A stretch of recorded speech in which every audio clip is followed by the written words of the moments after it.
தலைமைச் செயலகத்துக்கு சட்டமன்றத்துக்கு வித்தியாசம். சட்டமன்றத்துக்கு போறாரு உட்கார்ந்து பைத்தியம். அது தலைமைச் செயலகம் பைத்தியம். அங்கதான் சிஎம் இருப்பாரு.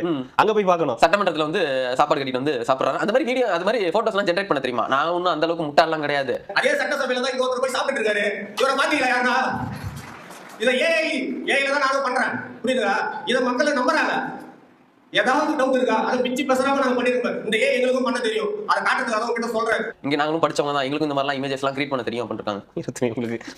உங்களுக்கு அடிமையா தான் இருக்க தெரியும், வேற எதுவும் தெரியாது. அதை தவிர உங்களுக்கு என்ன தெரியுமா? ஒருத்தர் சொல்றான் கட்ட பஞ்சாயத்து பண்ணலான்றான். ஒருத்தன் என்னது சட்டமன்றம் தலைமைச் செயலகம்னு ஒருத்தன். இன்னொருத்தன் அதை விடலாம் டாப்பா போயிட்டான். நோ தௌலத்தா சொல்றேன். நான் தௌலத்தா சொல்றேன்னா திமுரா தௌலத்தா சொல்றேன்.